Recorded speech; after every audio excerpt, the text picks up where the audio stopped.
Hello दोस्तों, नमस्कार दोस्तों, आप सभी का स्वागत है आपके अपने चैनल टारगेट गवर्नमेंट पोस्ट में।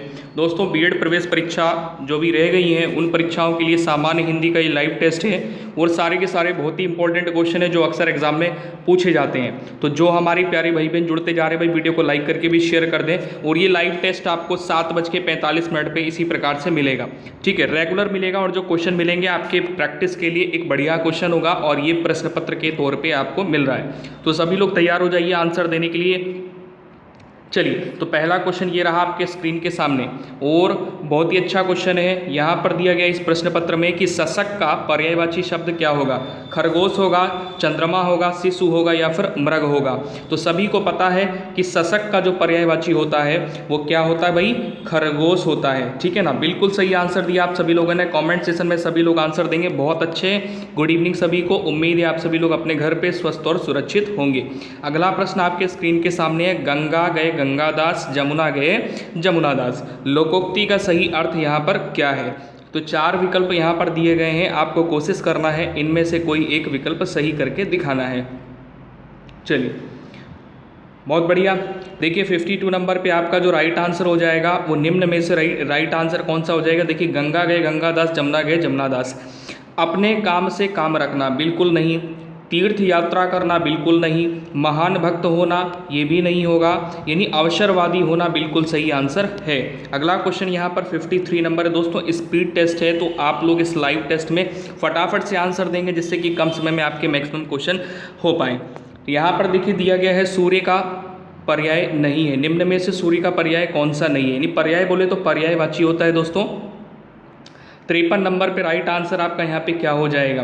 देखो भाई, दिवाकर सूर्य का पर्यायवाची होता है, सविता भी होता है और भास्कर भी होता है, लेकिन मयंक सूर्य का पर्यायवाची नहीं होता है। तो यहाँ पर राइट आंसर क्या करेंगे, ऑप्शन नंबर बी करेंगे। अगला क्वेश्चन यहाँ पर 54 नंबर है, कह रहा बताइए प्रत्येक का संधि विच्छेद क्या होता है। तो प्रत्येक का संधि विच्छेद निम्न में से क्या हो जाएगा। 4 विकल्प में से आपका बिल्कुल सही आंसर। बहुत बढ़िया, फटाफट से आंसर देंगे भाई सभी लोग। देखिए 54 नंबर में जो लोग प्रतिधन 1 कर रहे हैं, प्रत्येक होता है, बिल्कुल सही आंसर है प्रतिधन 1, ऑप्शन नंबर ए बिल्कुल करेक्ट है आपका। अगला क्वेश्चन यहाँ पर 55 नंबर है, दिया गया है जो शास्त्र जानता है वह क्या कहलाता है। मतलब क्या है कि इस वाक्य के लिए एक शब्द क्या होगा, यानी जानकार कहलाता है, विद्वान होता है या फिर शास्त्रज्ञ होता है या फिर शास्त्र ज्ञाता होता है। तो जो शास्त्र जानता है उसे एक शब्द में कहते हैं शास्त्रज्ञ। ऑप्शन नंबर यहाँ पर आपका बी करेक्ट हो जाता है। अगला क्वेश्चन यहाँ पर क्या दिया गया है भाई, 56 नंबर है। 56 में दिया है पुराण में इक प्रत्यय संयुक्त होकर शब्द बनता है। पुराण में अगर इक प्रत्यय लगा देंगे, प्रत्यय दोस्तों क्या होते हैं, देखो भाई प्रत्यय होते हैं जो किसी भी शब्द के अंत में या आखिरी में जुड़कर उन शब्दों का अर्थ परिवर्तित कर देते हैं। जैसा कि यहाँ पर पुराण है और पुराण में ये इक अगर प्रत्यय आखिरी में जुड़ जाएगा तो नया शब्द कौन सा बनेगा। तो यहाँ पर जो शब्द बनेगा वो बन जाएगा पौराणिक, ठीक है, पुराणिक नहीं बनेगा, पौराणिक बनेगा, ध्यान रखना। अगला क्वेश्चन यहाँ पर क्या 57 नंबर है, हाथ से हथियाना होता है, लात से लतियाना। तो संज्ञा से बनने वाली जो क्रिया होगी इसको क्या कहते हैं। बहुत ही इंपॉर्टेंट क्वेश्चन है और अच्छा प्रश्न पत्र जब बनता है तो ऐसे क्वेश्चन जरूर पूछे जाते हैं कि हाथ से हथियाना, लात से लतियाना, संज्ञा से बनने वाली क्रिया को क्या कहते हैं। तो निम्न में से राइट आंसर आपका यहाँ पे करेक्ट हो जाता है नाम धातु क्रिया। ऐसी क्रियाएं होती हैं नाम धातु क्रिया। अगला क्वेश्चन देखेंगे यहाँ पर, मीठा, मीठा विशेषण से भाववाचक संज्ञा बनती है। मीठा विशेषण से भाववाचक संज्ञा बनती है तो कौन सी बनती है। मिठापा, मिठाई, मिठास, और यहाँ पर मिठास है और यहाँ मिठाई है और मिठास ये है, लेकिन दोनों में केवल डिफरेंस इतना ही है मात्रा का। 58 पे राइट आंसर जो लोग ऑप्शन नंबर डी मिठास कर रहे हैं बिल्कुल सही आंसर है आपका। अगला क्वेश्चन 59 नंबर है, कह रहा कोई आया है। वाक्य में जो कोई है ये किस प्रकार का सर्वनाम है। बहुत ही अच्छा क्वेश्चन है। यहाँ पर आपको मिसलिनियस क्वेश्चन का ही टेस्ट करवाया जाएगा क्योंकि जो आपके बीएड एग्जाम लगे हैं अब इसमें इतना समय नहीं बचा है कि हम एक एक टॉपिक को लेकर के, क्योंकि अगर टॉपिक वाइज करना है तो बहुत सारी वीडियोस अपलोडेड हैं जो कि आप देख सकते हैं और प्रश्न पत्र भी अपलोडेड हैं, आप लोग आराम से देख सकते हैं, कोई दिक्कत नहीं होगी। लेकिन रेगुलर जो प्रैक्टिस आपकी चल रही है उसको भी कंटिन्यू रखें। 59 पे राइट आंसर ऑप्शन नंबर यहाँ पर क्या हो जाएगा। देखो भाई कोई क्या है, ये प्रश्नवाचक तो है नहीं, निश्चित निश्चयवाचक है? नहीं है। पुरुषवाचक है क्या? नहीं है। अनिश्चयवाचक ये हो जाता है सर्वनाम आपका, ठीक है। अगले क्वेश्चन में आएंगे। 60 नंबर है भाई, कह रहा है निम्न में से तत्पुरुष समास कौन सा है। 60 नंबर क्वेश्चन है, निम्न में से तत्पुरुष समास आपका यहाँ पर क्या हो जाता है? पथ भ्रष्ट हो जाता है। ऑप्शन नंबर सी करेक्ट हो जाता है। बहुत अच्छे भाई। इसमें क्या है, तत्पुरुष समास कौन सा, ये पूछा गया था। प्रतिदिन होगा नहीं, कोना कोना नहीं होगा, मारपीट भी नहीं होगा। पथ भ्रष्ट क्या है? तत्पुरुष समास होता है। अगला क्वेश्चन यहाँ पर 61 नंबर है। प्रार्थना पत्र के समापन में, मतलब जब प्रार्थना पत्र लिख रहे होते हैं उसके समापन में क्या लिखा जाता है? तो ये 4 विकल्प दिए गए, इनमें से सही ऑप्शन आपका क्या हो जाएगा? बिल्कुल सही, भवदीय, भवदीय। अगला क्वेश्चन यहाँ पर दिया 62 नंबर है। इसमें कह रहा है कि बताएंगे कि भक्तिकालीन संत परंपरा के प्रसिद्ध कवि कौन थे। तो भक्तिकालीन संत परंपरा के प्रसिद्ध कवि कौन थे? सभी लोग फटाफट से बताएंगे। जो लोग यहाँ पर कबीर कर रहे हैं, बिल्कुल सही आंसर है। नेक्स्ट क्वेश्चन पे आएंगे। 63 नंबर है। पावक और अग्नि शब्दों में मध्य क्या संबंध है? पावक और अग्नि शब्दों के मध्य क्या संबंध है? तो यहाँ पर शब्दों के मध्य की अगर बात आती है तो यहाँ पर हो जाता है पर्यायवाची। क्या हो जाता है भाई? पर्यायवाची। विलोम तो है नहीं, और समनामी भी नहीं है, और अवनामी भी नहीं है। शोक किस रस का स्थायी भाव है? शोक की अगर बात आती है तो शोक किस रस का स्थायी भाव हो जाता है? करुण रस का स्थायी भाव हो जाता है, ठीक है ना। अगले क्वेश्चन पे आएंगे। यहाँ पर 65 नंबर है। वह विद्यार्थी नहीं आया, वाक्य में वह कौन सा विशेषण है? वह विद्यार्थी नहीं आया, वाक्य में वह कौन सा विशेषण है? तो यहाँ पर संख्यावाची होगा नहीं, गुणवाचक भी नहीं होगा, परिमाणवाचक नहीं होगा, सर्वनामिक विशेषण होता है वह, ठीक है। अगला क्वेश्चन यहाँ पर 66 नंबर दिया गया है। कह रहा बताएंगे आज्ञा का विपरीतार्थक शब्द क्या होता है? विपरीतार्थक यानी बोले तो विलोम शब्द। यहाँ पर 66 नंबर का सभी लोग आंसर देंगे। आज्ञा का क्या होता है? विज्ञ होता है। ऑप्शन नंबर ए यहाँ पर बिल्कुल करेक्ट है। अगला क्वेश्चन है बहिरंग का विलोम शब्द क्या होगा? बहिरंग का विलोम शब्द 67 नंबर पे। 67 में जो लोग यहाँ पर अंतरंग कर रहे हैं, बहिरंग का अंतरंग, बिल्कुल सही आंसर है, और ये बहुत इंपॉर्टेंट क्वेश्चन भी है।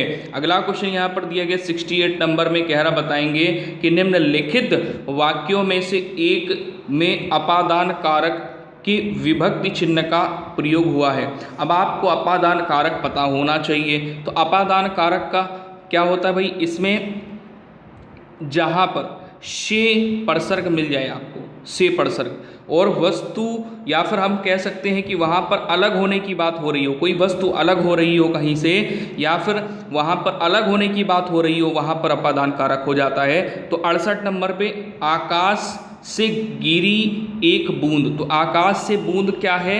अलग हो रही है, गिर रही है, या फिर कह सकते हैं पेड़ से गिरी पत्ती। तो आकाश से गिरी बूंद, कहीं मोती, कहीं विष, तो कहीं कीचड़ बनी, तो उससे मतलब नहीं है। लेकिन अपादान कारक की यहाँ पर पहचान करनी थी, तो आपको यहाँ पे मिल गया।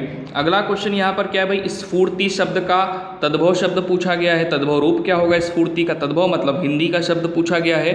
तो हिंदी में जब आप इसको कन्वर्ट करोगे तो फुर्ती होता है। क्या होता है? फुर्ती। स्फूर्ति का फुर्ती होता है। और स्फूर्ति क्या है? ये एक तत्सम शब्द है, ठीक है ना। तो right answer option number C बिल्कुल करेक्ट आपका यहाँ पे हो जाएगा। देखिए स्पीड थोड़ा सा बढ़िया रखेंगे तो मैक्सिमम क्वेश्चन कम समय में आपके हो पाएंगे। यहाँ पर तुरंग शब्द का पर्यायवाची पूछा गया है। तुरंग का पर्यायवाची शब्द क्या हो जाएगा? तो तुरंग का शशा हो जाएगा, या कुरंग होगा, वाजी होगा, या शार्दुल होगा। बहुत बढ़िया। देखिए 70 नंबर पे जिनका जिनका आंसर कुरंग आया है, पर्यायवाची शब्द तुरंग का, बिल्कुल सही यहाँ पर है। अगला क्वेश्चन यहाँ दिया गया 71 नंबर पे। निम्नलिखित शब्दों में से एक स्त्रीलिंग शब्द कौन सा है? स्त्रीलिंग शब्द यहाँ पर पूछा गया है। ना तो ये स्त्रीलिंग शब्द है, ना ही धागा, ना सूत्र। डोर एक स्त्रीलिंग शब्द है। ऑप्शन नंबर डी यहाँ पर आपका करेक्ट हो जाएगा। ध्यान रखेंगे डोर एक स्त्रीलिंग शब्द होता है। अगला क्वेश्चन यहाँ 72 नंबर है। निम्नलिखित वाक्यों में एक में सकर्मक क्रिया का प्रयोग हुआ है। तो कौन सा वाक्य ऐसा है जिसमें सकर्मक क्रिया का प्रयोग हुआ? लड़की छिल रही है, राम सो रहा है, मैं चला, मैं नहाता वह नहाता है। तो यहाँ पर 72 में ऑप्शन नंबर जो आपको बी मिल रहा है, राम सो रहा है, यहाँ पर क्या है कि सकर्मक क्रिया है। ठीक है, यहाँ पर सकर्मक क्रिया का प्रयोग हुआ है। ऑप्शन नंबर बी बिल्कुल करेक्ट यहाँ पर हो जाएगा। अगला क्वेश्चन बहुत ही इंपॉर्टेंट वाला क्वेश्चन है भैया कि हिंदी दिवस मनाने की तिथि है। तो सभी को पता है अभी हिंदी दिवस मनाया गया, तो भैया कौन सा है, कौन सी तिथि है जब हिंदी दिवस मनाया जाता है? तो सभी को पता है भैया कि ये 14 सितंबर को मनाया जाता है। अगला क्वेश्चन यहाँ पर 74 नंबर दिया है, जैसा करोगे वैसा भरोगे में सर्वनाम क्या है? जैसा करोगे वैसा भरोगे में सर्वनाम क्या है? पुरुषवाचक सर्वनाम है, निजवाचक सर्वनाम है, प्रश्नवाचक है या फिर संबंधवाचक सर्वनाम है? देखिए यहाँ पर निजवाचक बिल्कुल भी नहीं है, प्रश्नवाचक नहीं है, ना तो पुरुषवाचक है। तो कौन सा है? संबंधवाचक सर्वनाम होता है कि जैसा करोगे वैसा भरोगे। आखिरी क्वेश्चन है, फटाफट से भाई सभी लोग आंसर देंगे। और अगर वीडियो आपको समझ आता है, पसंद आता है तो वीडियो को लाइक करके जरूर शेयर किया करें। और इसका PDF पाने के लिए आप लोग टेलीग्राम से जुड़ सकते हैं। टेलीग्राम का लिंक डिस्क्रिप्शन में दिया गया है और प्रश्न पत्र के भी लिंक आपको डिस्क्रिप्शन में मिल जाएंगे। यहाँ पर 75 में छा के बारे में सही नहीं है। छा के बारे में सही नहीं है, क्या सही नहीं है? ये कंठ ध्वनि नहीं है, ये महाप्राण ध्वनि नहीं है, ये अघोष ध्वनि नहीं है, या फिर ये कंठ ध्वनि है। 75 में भाई देखो नहीं है पूछा गया है, तो 75 में जिसका जिसका आंसर आ रहा है ऑप्शन नंबर बी, कंठ ध्वनि नहीं है, बिल्कुल सही आंसर है। ये ताल्व ध्वनि होती है, महाप्राण ध्वनि होती है और अघोष ध्वनि है। तो मिलते हैं नेक्स्ट वीडियो में। अपना ख्याल रखें। जय हिंद सभी को। वीडियो अगर पसंद आया है तो आपको लाइक शेयर जरूर करके जाना है। जय हिंद।